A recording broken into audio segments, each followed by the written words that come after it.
¿Quieres obtener tu certificado de estudios de secundaria? El Colegio Sanet tiene la solución. Culmina tus estudios en tan solo 2 años. Clases de reforzamiento en vivo. Acceso a nuestra plataforma virtual donde encontrarás clases de todos los cursos. También terminaremos el horario de nuestros docentes, quienes estarán atentos para poder resolver todas tus inquietudes. Puedes estudiar de cualquier parte del Perú. Para mayores informes, escriben.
¿Quieres obtener tu certificado de estudios de secundaria? El Colegio Sanet tiene la solución. Culmina tus estudios en tan solo 2 años. Clases de reforzamiento en vivo. Acceso a nuestra plataforma virtual donde encontrarás clases de todos los cursos. También terminaremos el horario de nuestros docentes, quienes estarán atentos para poder resolver todas tus inquietudes. Puedes estudiar de cualquier parte del Perú. Para mayores informes, escriben.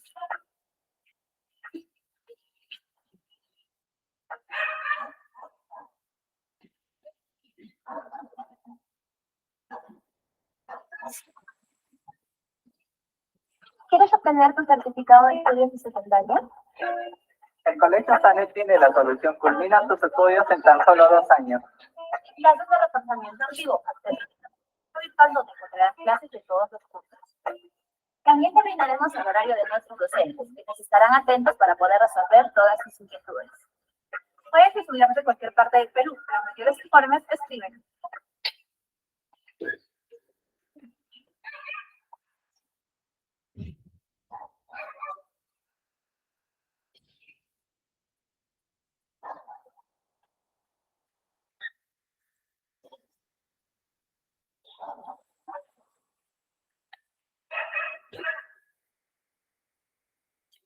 Buenas tardes, estimados estudiantes. ¿Me confirman el audio, por favor? Profesora, buenas tardes. Me logran escuchar, ¿verdad? Buenas tardes, profesora. Buenas tardes. Buenas tardes, profesora. Buenas tardes, profesora. Buenas tardes, buenas tardes. Buenas tardes, profesora. Sí se me escucha, ¿verdad?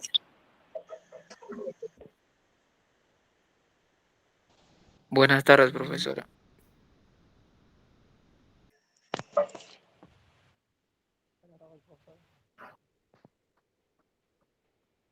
Buenas tardes.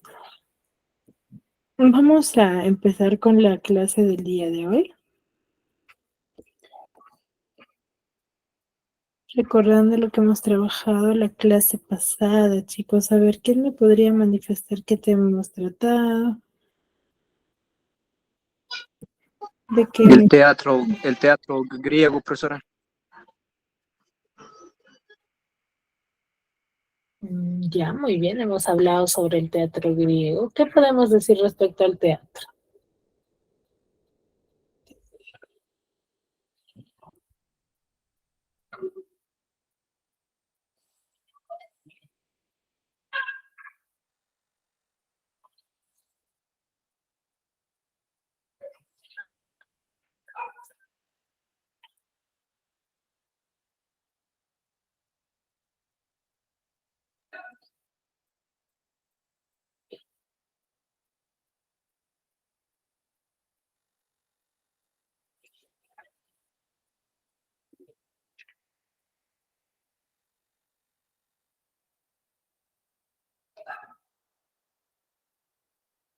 ¿Qué podemos decir respecto al teatro, chicos? ¿Saben?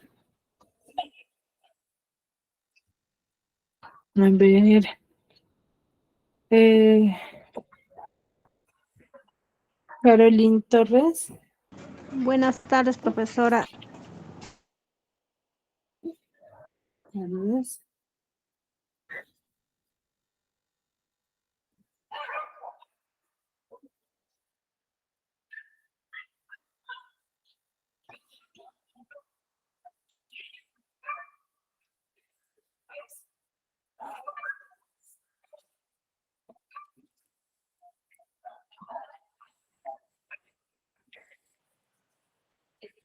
Caroline, levantaste la mano.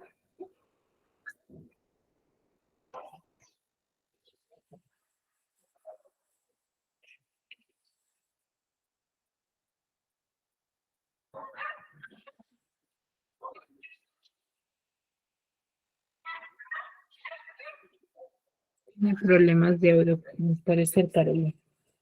A ver, ¿quién más? ¿Quién me podría decir de qué trata el teatro? ¿Qué nos referimos? ¿Qué entendemos por teatro griego? ¿Qué antecedentes tiene?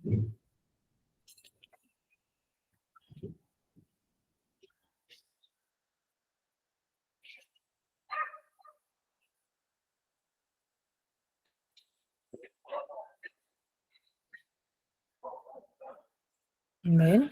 Inocencia, Nori.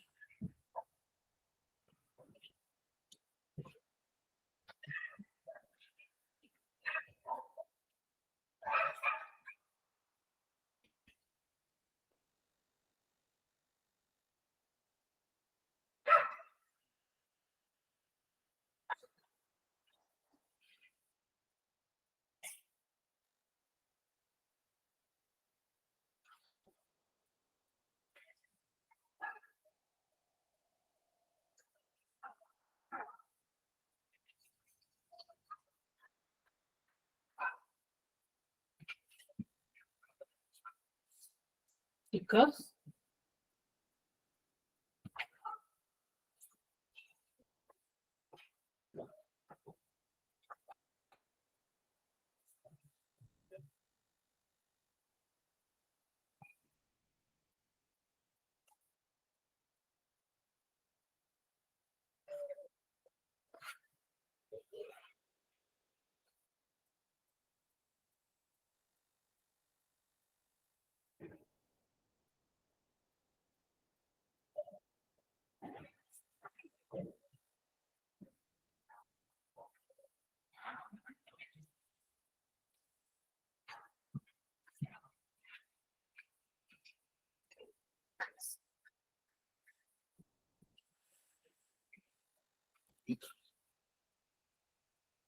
No te preocupes, Jessica.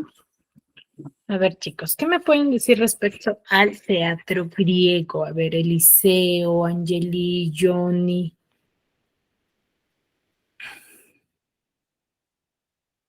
Ya, muy bien, Roble.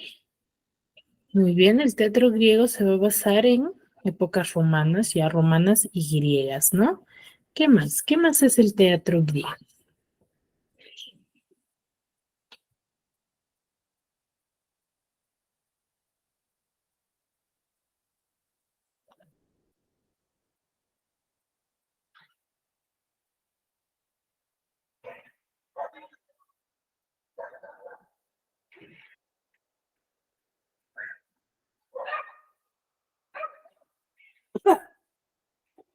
¿En qué más nos referimos?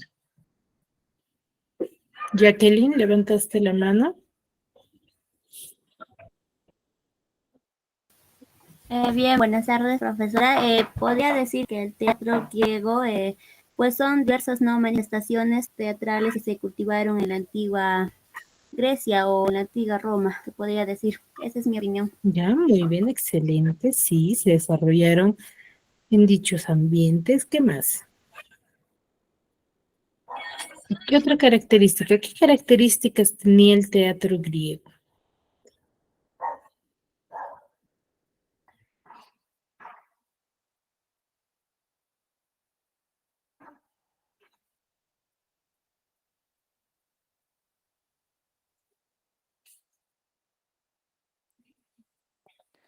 Profesora, el arte, el teatro griego es una forma de arte escénica que se basa en hechos antiguos. Ya, en hechos antiguos.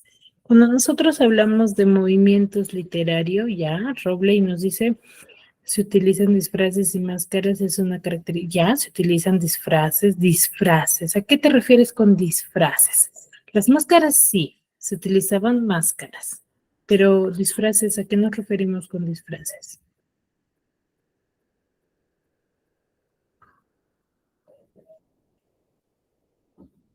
Señorita, ¿puede repetir la pregunta, por favor?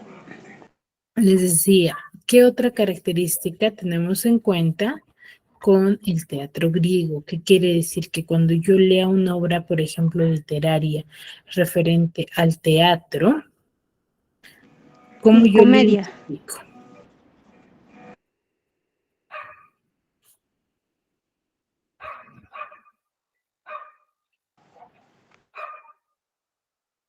Se trata de tragedia y comedia mismo. Ujú. Ya, la tragedia y comedia son parte de dicho movimiento.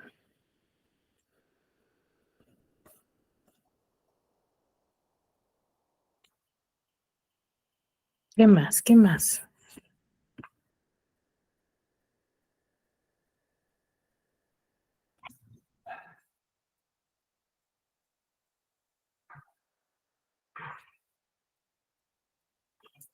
Johnny, levantaste la mano.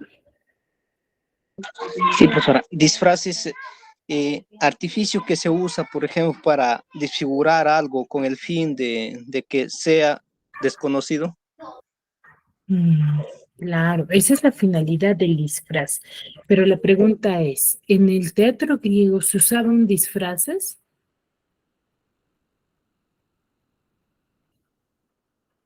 ¿Cómo fue la No. iniciación del teatro?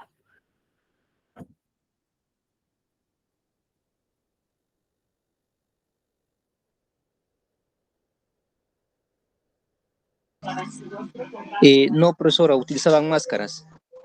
Ya le utilizaban máscaras, pero su vestimenta, o mejor dicho, con los que ellos actuaban, ¿de qué estaba compuesto aparte de las máscaras?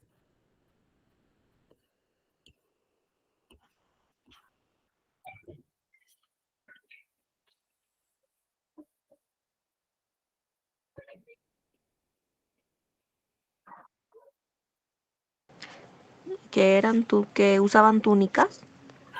Túnicas, muy bien, túnicas, coturnos se usaba, ¿ya? Eso era las, la vestidura de los que pertenecían al teatro griego.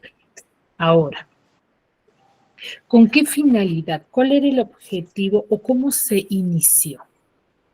¿Cómo se inició dicho movimiento? ¿Se inició en forma de qué? ¿O como nosotros en la actualidad lo conocemos?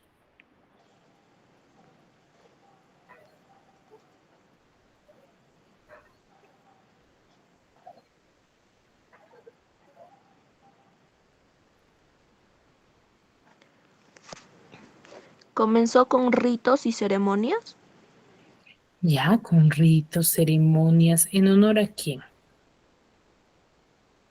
a un dios, creo, a un dios. No me acuerdo el nombre, disculpe. Dios mío. En honor al dios Dionisio. Exacto. Surgió en honor al dios Dionisio. ¿Ya? Entonces, en honor a ese dios, entonces, ¿cómo fue el teatro en un inicio? En forma de alabanzas, danzas, alabaciones, en honor a este dios Dionisio. ¿Quién era el dios Dionisio?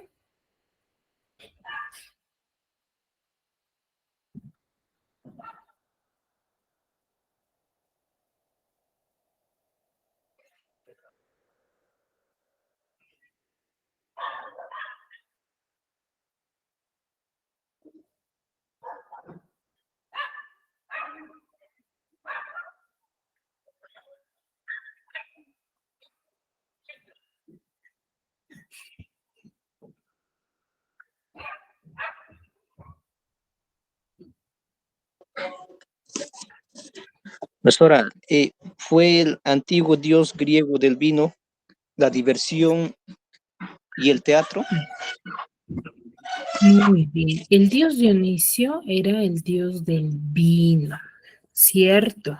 Que se cumplía o que se hacía en honor en este dios, ¿por qué? Para obtener buenas cosechas, buenos frutos durante esta época. Entonces, todo era en honor a este dios, ¿cierto? Esa era la finalidad de los griegos, ¿ya? Ahora, en un primer momento, si bien es cierto, se va a plantear la idea de manera religiosa. Pero al pasar del tiempo ya el coro, porque se le denominaba coro, va a sufrir ciertas modificaciones. Sí, modificaciones que van a hacer que se vea de otra manera al teatro. ¿Cierto? Las modificaciones van a cumplir una función muy importante porque ya no solamente se van a hacer alabaciones o representaciones en honor a este Dios, sino su principal objetivo ya va a ser plasmar las historias que los héroes desarrollaban dentro de la historia. ¿Cierto? Van a empezar a plasmarlos, van a empezar a representarlos, ¿cierto? Ahora, ¿dónde se daban estas representaciones? ¿Dónde se desarrollaba?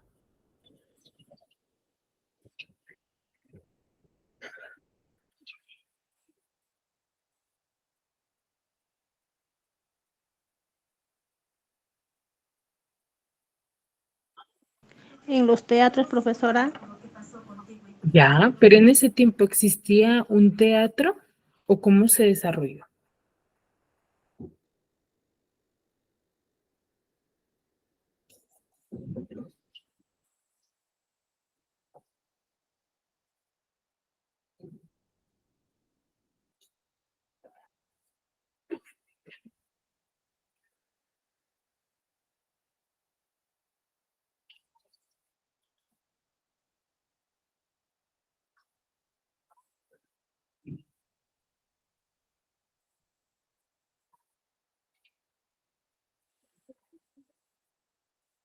Chicos, en ese tiempo existían los teatros o dónde se representaban las historias.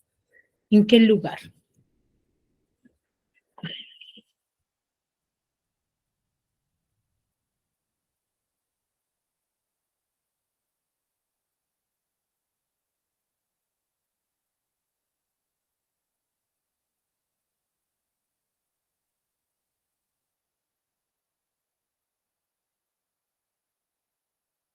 Nadie. ¿Se realizaban en plazas?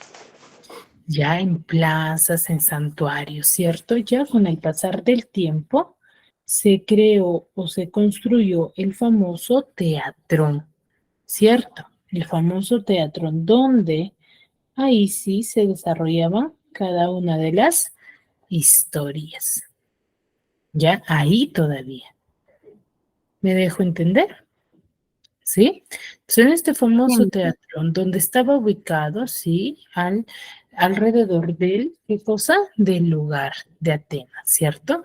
Que al costado estaba toda la población y estaba por escalones, ya que estas actividades o estas representaciones, ¿qué tiempo duraba?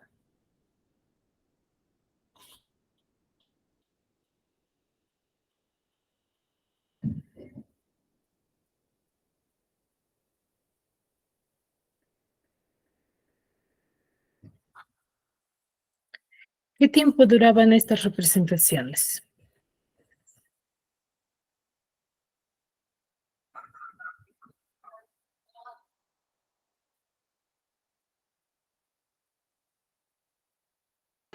Cinco días, profesora. Duraban casi 5 días, ¿cierto? A muy tempranas horas hasta muy altas horas de la noche, ¿cierto? Duraban gran tiempo. Entonces, estas representaciones, como les decía, van a surgir como cantos, danzas, alabanzas en honor a este Dios, ¿cierto? Ya con el pasar del tiempo se van a ir dando representaciones sobre las obras literarias o sobre las historias que ya se desarrollaba, ¿sí? O que ya se habían escrito durante esta época. ¿Sí, chicos? Muy bien, entonces es el teatro griego. ¿Y quién es el máximo representante del teatro griego?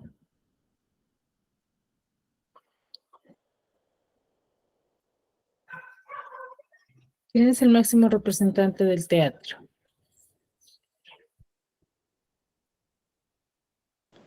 Los protagonistas, profesora. No. Hay un representante, hay un autor, obviamente que son los protagonistas, pero hay un autor quien da a conocer con gran amplitud al teatro griego.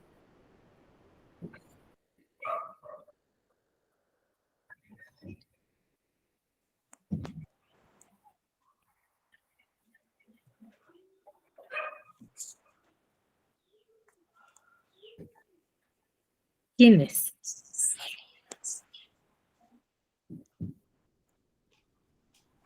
Aristófanes. Aristófanes.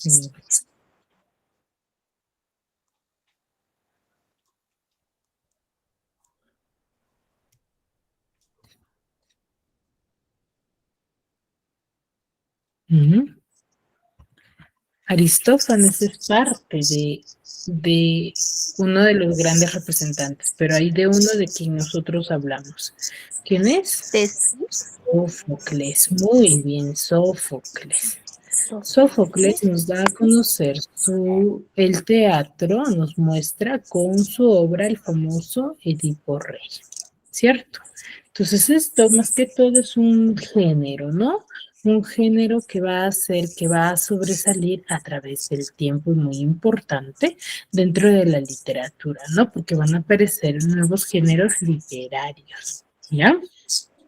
Entonces, pasado ello, de una literatura clásica, vamos a hablar sobre la literatura medieval, ¿ya?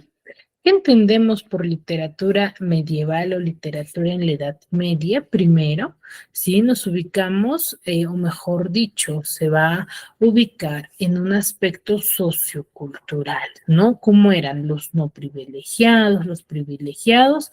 Y el rey va a girar en torno a ello, ¿no? Las historias que se van a plasmar. ¿Por qué? Porque esta es una época donde se va a marcar por la sociedad en la cual uno se encuentre. ¿Sí? La sociedad va a ser muy, se podría decir, discriminatoria. ¿Por qué? Porque va a haber élites, va a haber jerarquías, ¿no? Empezando por el rey, luego vienen los privilegiados y luego los famosos no privilegiados. Sí, que van a ser la gente del pueblo, la gente del campo, quienes se dedicaban a trabajar para los privilegiados y para el rey, ¿cierto? Entonces, ahora, durante la Edad Media, sí, se va a comenzar con la invasión de los pueblos germánicos en el año 476, que va a coincidir con la caída del Imperio Romano y va a terminar con la toma de Granada, ¿no? Por parte de los reyes católicos en el año 1492.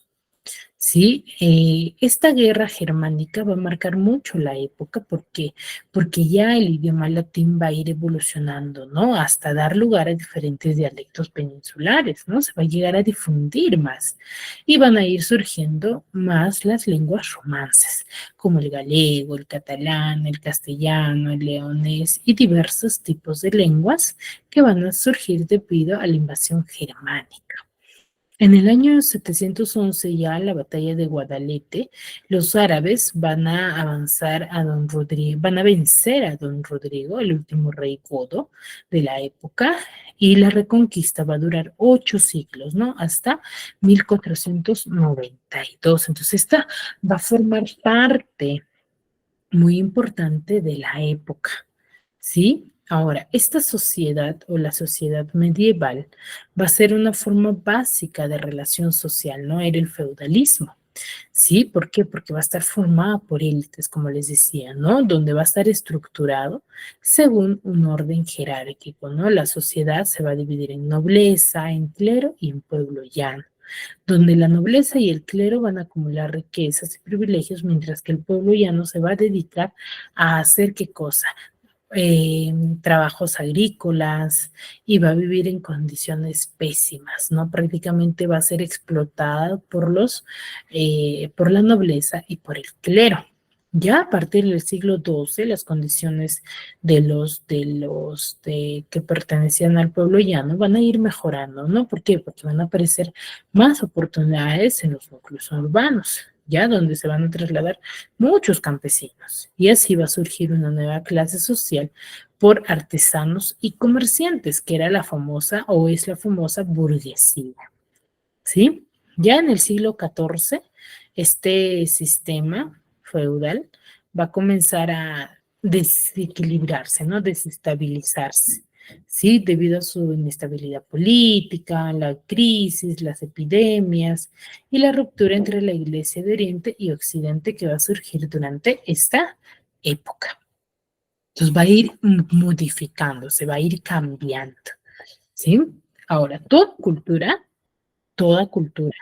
por ciencia, por historia, sabemos que va a estar en poder en esos tiempos, en poder de la iglesia, en los famosos monasterios. Aquí los monjes se van a dedicar a copiar a mano los libros antiguos. ¿Por qué? Porque no había imprenta. No había esa tecnología que quizás nosotros contamos ahora, ¿no? Donde se podía redactar. No había, se podría decir, estos escritorios, ¿no? Ya en el siglo XII va a aparecer las primeras universidades de Palencia y Salamanca, y en arte se van a dar los estilos gótico y románicos. Recuerda que cuando surge un nuevo movimiento, una nueva literatura, van a ser movimientos características que van a aparecer junto a las demás artes, ¿no? A ello, ¿cierto? Muy bien. Ahora, acá tenemos algunas manifestaciones, ¿no? Tenemos cómo escribían la gente de esa época, lo escribían a mano, a pluma y tinta, ¿sí? La pintura, sus construcciones, ¿no? Son bastante llamativas. Ahora, aquí va a surgir una lírica popular y tradicional con la cual se va a reconocer a la literatura medieval, ¿sí? ¿Hasta aquí alguna duda, alguna consulta?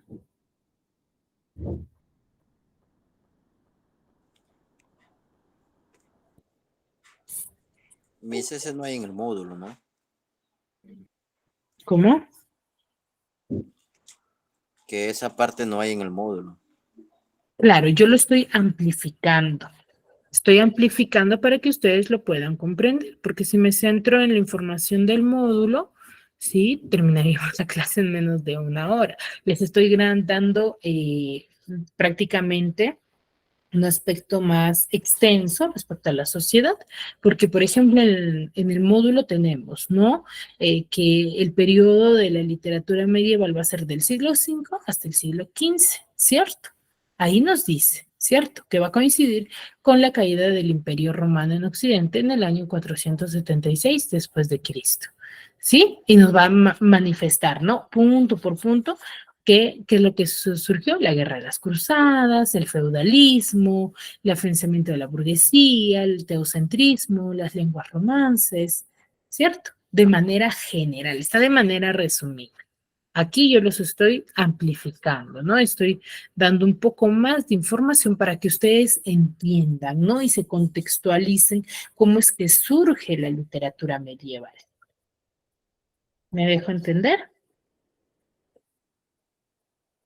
Sí, Miss. Sí, profesora. Ya, muy bien. Porque coincide, la información no está errónea, ¿cierto? Si hay algo que quizás sí, no, que yo les esté hablando de otro tema, ahí sí. Pero la información sí está correcta, ¿sí? Solamente que yo los estoy extendiendo mucho más para que ustedes puedan comprender, ¿no? En qué consiste el feudalismo, cuáles son esas élites de la sociedad, cómo era la sociedad de esa época. ¿Por qué? Porque la sociedad va a marcar mucho la época. A ver, Ángel Mamani, deja de compartir, por favor, pantalla. Estás compartiendo la pantalla de tu celular, gracias. Me vas a modificar lo que es la pantalla. ¿Ya? Muy bien. Entonces, recordemos esto. Ya les decía que la sociedad o cómo está organizada la cultura de esta época va a ser muy fundamental durante este tiempo. ¿Por qué? Porque van a plasmar esto en sus obras literarias. Y yo los tengo que identificar, ¿no? ¿Para qué? Para saber cómo es que surge cada fenómeno, ¿no? O cada forma de literatura. ¿Por qué? Porque ellos hablan de este movimiento. ¿Bien? Muy bien, entonces la lírica popular es parte de la literatura medieval, ¿sí? Dentro de ella tenemos ciertas características. Uno, que va a ser anónima. Hasta el momento es anónima. Una de las características principales de la época, por ejemplo, desde la literatura griega, es que la escritura, la literatura y pintura o los demás artes van a ser anónimas. ¿Por qué decimos que son anónimas? A ver, ¿quién recuerda esa definición? Porque, mis buenas tardes, soy la señora Isabel, es porque se paraban, digamos, yo cuento a una persona y esa persona cuenta a otra persona y cuenta a otra persona y no se sabe, en fin, quién es el que realmente lo contó. Exacto, no había con exactitud o no se conocía con exactitud quién lo había manifestado. Por eso es anónima, ¿cierto? A través del tiempo se desconocía el que había creado la historia, el que lo había manifestado. ¿Ya? Muy bien, entonces dentro de ello es anónimo, sin autor conocido. Ahora, se le va a aludir, y ustedes dirán, pero si usted dice que es anónima, ¿por qué algunas obras tienen autores? Porque a través del tiempo ya se han ido estudiando, pero en un inicio eran anónimas, ¿no? Se ha tenido que hacer investigaciones, transcripciones, ¿no? Investigar ciertos aspectos que coincidan quizás con alguno que sí se llegó a dar a conocer. Entonces, de esa manera se obtiene quizás la respuesta.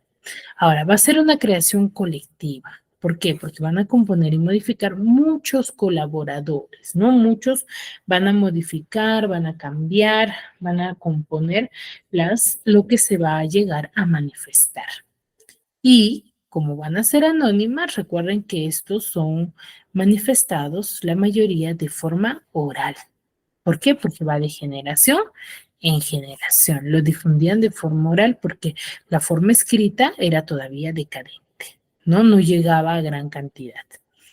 Ahora, vamos a desconocer, sí, su fecha de composición, ya que se van a conservar algunos textos, debido a que los autores cultos de siglos posteriores intercalaron los poemas populares, ¿no? En sus obras.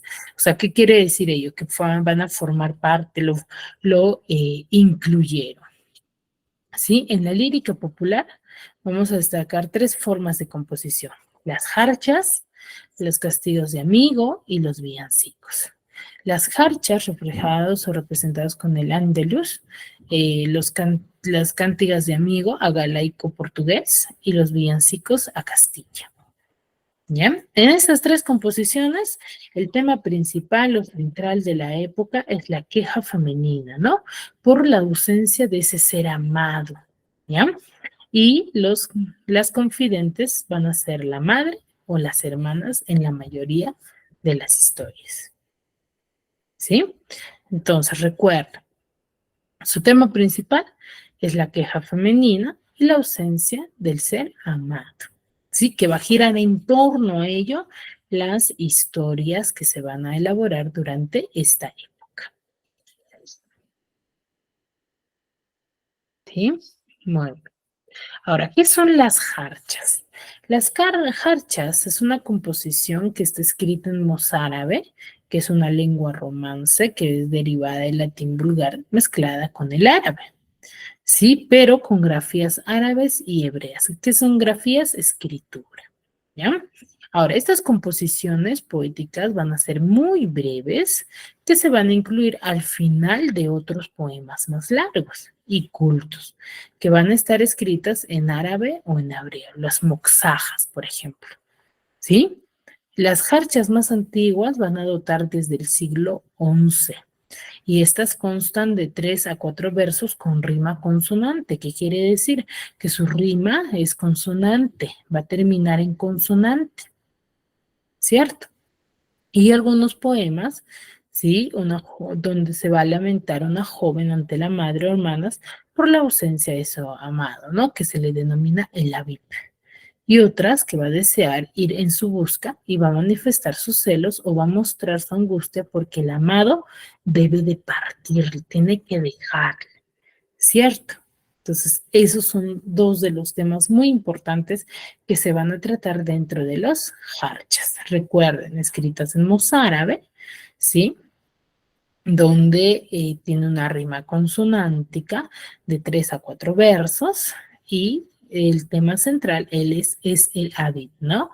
El lamento de una joven por el amor de su ser amado ante la madre o hermanas, ¿ya? Esas son las jarchas. Acá tenemos, por ejemplo, una jarcha, que quizás muchos no lo entienden, pero está en español y en el idioma que es mozárabe. ¿Qué faré, mamá? Y Aviv está allana. ¿Qué haré, madre? Mi amigo está en la puerta. Amab Yahavit, Alwash me mofaras, me, bésame, mamboqueya, yo sé que no te irás. Merced, amigo mío, no me dejarás sola. Ven, besa mi boquita, yo sé que no te irás. Estos son las jarchas, ¿sí? Profesora, ¿está compartiendo pantalla? Sí, estoy compartiendo pantalla, chicos, o no están observando mi pantalla. No sale, profesora. ¿Nadie ve mi Sale pantalla? pequeño, mi. Ah, es que hace rato uno de sus compañeros lo modificó. A ver, voy a dejar y voy a volver a compartir, ¿ya?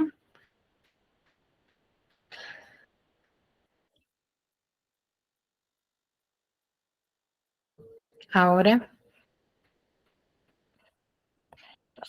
Ya, mi, está bien. Ahora sí. ahora sí. Ah, ya. Por favor, no manipulemos, ¿sí? Porque si no, sí se mueve y ya no podemos seguir.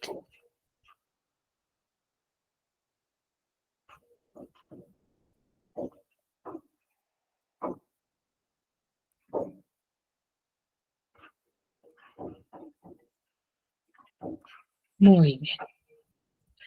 Muy bien, chicos. Entonces, seguimos, ¿sí? Entonces, esto es un ejemplo de hacha. Más o menos tiene esta estructura y esta temática, ¿no?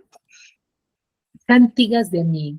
Galicia va a recibir a través del Camino de Santiago influencia de la cultura francesa y van a aparecer las cantigas de amigo. El tema es parecido al de las jarchas, pero aquí ya la mujer lamenta que el amado no está con ella y hace partícipes de este sentimiento a su madre y hermanas o a la naturaleza también.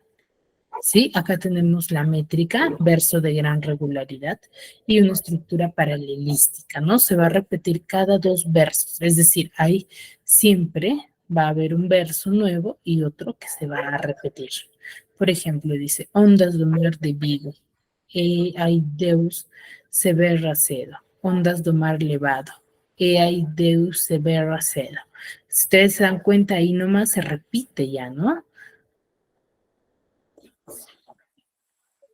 Se repite, por ejemplo, se vistes meu amigo, se viste meu amigo, por ejemplo, y el ai Deus severa cedo, ¿cierto? Entonces, esos son las cántigas de amigo. Y los famosos villancicos que van a tener testimonios escritos del siglo XV, pero van a existir mucho más, mucho tiempo más antes, y van a estar compuestas en castellano, aunque van a pertenecer a la misma tradición que las jarchas, ¿no? O las cántigas de amigo, que van a estar presentes en mayor riqueza temática. Estas van a seguir una estructura estructura del Sahel, que es el doble A, que es el estribillo, y el BBB, que es la mudanza, y la vuelta y la repetición del estribillo, ¿no? Estos son características líricas, ¿no? De un poema, prácticamente la parte interna, ¿no? Que forma parte de la característica fundamental de ellos. De los poemas de amor van a destacar las albas, que cantan el encuentro o la despedida de los amantes al amanecer. Los mayas van a ser poemas que van a celebrar la llegada de la primavera. Los guardianes de los castillos van a entonar durante la noche los villancicos de vela. Y los villancicos de viajes van a cantar las peripecias de los viajeros, ¿no? A través de las sierras, cuando les van a saltar mujeres forzudas y pueblerinas. Entonces, cada uno de ellos va a tener una temática en particular.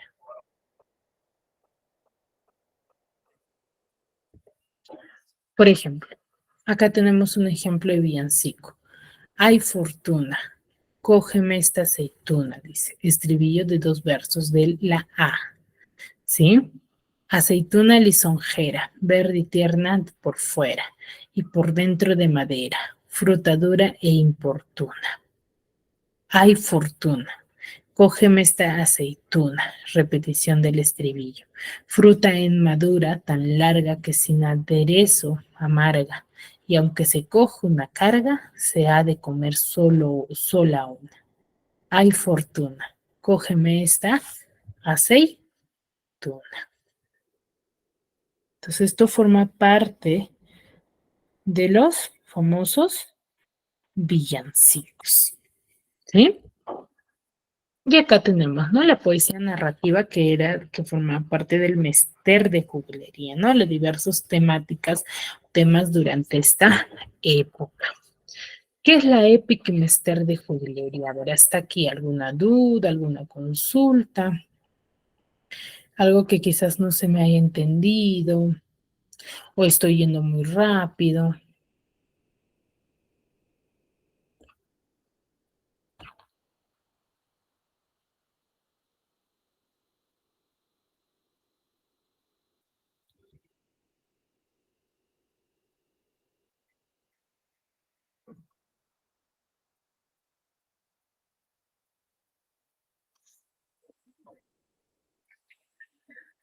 Chicos,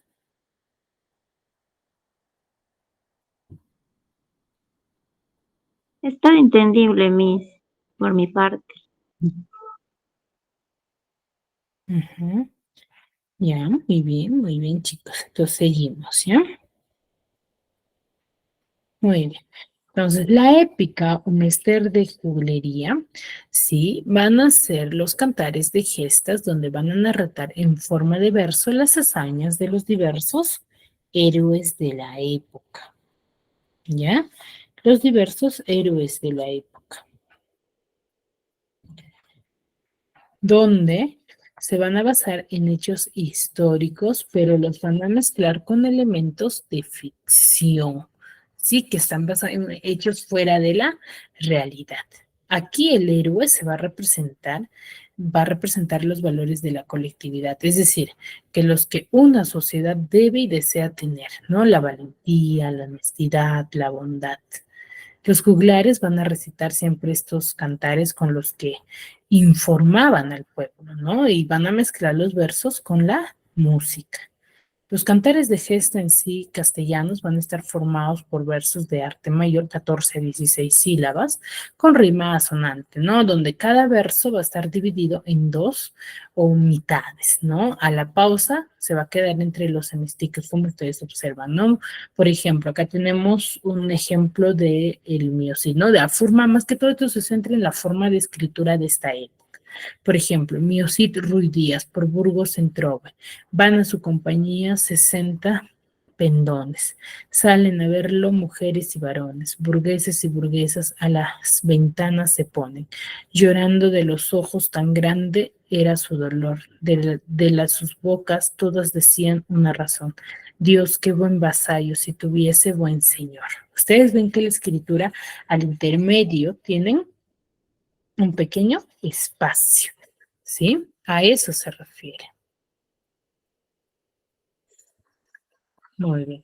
Ahora, ¿cómo surge, cómo se originan los cantares de gesta? Según el filólogo Menéndez Pidal, los cantares de gesta durante la Edad Media van a tener origen en los cantos de lo que los bárbaros entonaban antes que se desarrollase una batalla. ¿Para qué? Para animar a sus tropas, ¿no? Por lo tanto, los visigodos, ellos van a conservar estos cantos al asentarse en nuestra península, ¿sí? Al cual se le va a denominar cantar. ¿Por qué? Porque estaban destinados al canto o a la recitación, ¿no? Y gesta porque lo van a relatar las hazañas de unos individuos, ¿no? De unos héroes, ¿no? Las cantares de gesta por eso. Y es importante el carácter nacional de estas obras. La épica van a ser para resaltar las cualidades de los pueblos, el héroe acá se convertirá en un símbolo, un modelo a seguir. Y así va a surgir la conciencia nacional e individualista, ¿no? De la población de esta época. Este cantar de gesta va a tener épocas o va a tener ciertas etapas, ¿sí? Para que se llegue a difundir, ¿no? La etapa primitiva o de formación, la etapa de florecimiento, de plenitud, la etapa de prosificaciones y la época de decadencia. En la etapa de formación o primitiva, que se va a comprender del año 1140, van a ser los primeros cantares, ¿no? Que se han perdido, la mayoría de ellos, ¿no? Donde la épica va a tener un origen popular, ¿no? Y van a ser de forma oral y anónima. Ya en la etapa de plenitud, que va a ser a partir del año 1140, o se le denomina esta supuesta fecha de composición del poema del Miocid, hasta el año 1236. Los cantares se van a volver más extensos y se van a llegar a difundir mucho más, ¿no? Época de las prosificaciones, aquí los poemas van a estar también informativos y van a incluir datos históricos, ¿no? Por lo que los historiadores van a comenzar a incluir en las crónicas de la época en prosa. Y ya una época de decadencia donde ya no se va a difundir, que es en el siglo XV, donde los poemas se van a fragmentar, ¿no? Y es donde van a surgir los famosos romances, los versos de 8 sílabas, ¿sí? Uno de los poemas o manifestaciones de esta época es el famoso cantar o el poema del Miocid, ¿sí? Esto es un extracto de la página 210-211 que forma parte de este cantar, ¿no? Es el famoso que se le dice cantar del Miocid o poema de Miocid, ¿sí?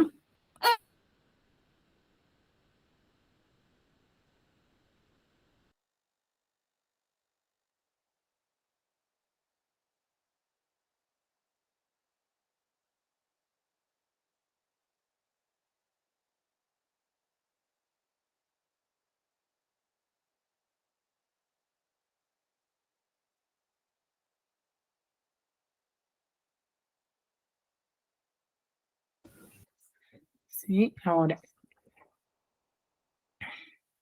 Luego tenemos el famoso mester de clerecía, ¿no? Donde principalmente se conoce como mester a quien estuvo cultivado por los clérigos, ¿no? Y estos eran hombres cultos y letrados que habían recibido una educación latino-eclesiástica, ¿no? Donde la estrofa que más van a utilizar es la cuadernavía, ¿no? 4 versos de 14 sílabas, ¿no? Por ejemplo acá, ¿no? Mester traigo famoso, no es de julería. Mester es en pecado, K es de clerecía, ¿no? Con una rima consonántica. Aquí sus autores son cultos, va a haber una conciencia del autor, van a ser muy preocupados por el estilo y la forma, no van a buscar temas originales, ¿sí? Van a requerir temas ya que se han venido desarrollando, ¿sí? Eso va a formar parte de una de sus características, ¿no? Y su finalidad va a ser didáctica, ¿no? Donde algunas obras latinas las van a adoptar a un lenguaje más sencillo, ¿no? Luego tenemos uno de los representantes a Gonzalo de Berceo, el primer poeta castellano de nombre conocido, que va a escribir obras sobre la vida de los santos y ceremonias religiosas, ¿no? De ahí Juan Ruiz, arcipreste de Ite en el siglo XIV, de él se conoce muy poco, ¿sí? Él vivió algunos años en Alcalá de Henares y fue arcipreste en la localidad de Ita, ¿no? El libro de un buen amor se va a componer hacia el año 1330, ¿no? Y está escrita principalmente en cuadernavilla, ¿no? Ahora, una de las obras más importantes dentro de esta época es el famoso Cantar de Mio Cid, ¿no? Donde va a tratar sobre el honor, ¿no? Un valor de gran importancia durante esta época. Entonces aquí se va a plasmar esa necesidad de tener que recuperar la honra, ¿no? Esa honra perdida, que es lo que da impulso a las hazañas, ¿no? Cometidas por este héroe. En sí, este poema se inicia con el destierro del Cid, donde es el primer motivo de deshonra, ¿sí? Tras una acusación de robo, ¿no? Este deshonor va a suponer también el ser desposeído de sus heredados y posesiones, ¿no? De Vivar. Ya tras conseguir la conquista de Valencia, gracias a su prudencia y astucia, él va a conseguir el perdón real, ¿no? Y para ratificarse su nuevo estatus de señor de vasallos, se va a concertar las bodas de sus hijas, ¿no? Y finalmente la afrenta de Corpes, ¿no? A ver, para entenderlo mucho mejor, vamos a ver este pequeño video. Hoy en Draw My Life, el Cid. Cierra los ojos. Deja que tu imaginación viaje a la España medieval, al siglo XII. El sol de la primavera ilumina la plaza, y los mercaderes y sus compradores, extranjeros y peregrinos, niños y niñas, la llenan de vida. De pronto, en el centro de la plaza, un juglar alza la voz y comienza a cantar las aventuras y desventuras de un héroe. Rodrigo Díaz de Vivar. Al acabar, los que han escuchado este relato van a su casa y lo cuentan a sus padres, hermanos o hijos. Poco a poco la historia de este hombre se vuelve legendaria y se va transmitiendo de generación en generación, hasta que llega un momento, alrededor del año 1207, que un copista llamado Perabat pasa al papel las hazañas del Cid para que lleguen a nuestros días. De hecho, su manuscrito es el primero que se conserva. Además, está en perfecto estado. Tan solo le falta la primera hoja del principio y 2 del interior. Y hoy, como juglar, os voy a trasladar las hazañas de nuestro Rodrigo Díaz de Vivar. Si ya antes de empezar sabes que este resumen te está salvando la vida, suscríbete.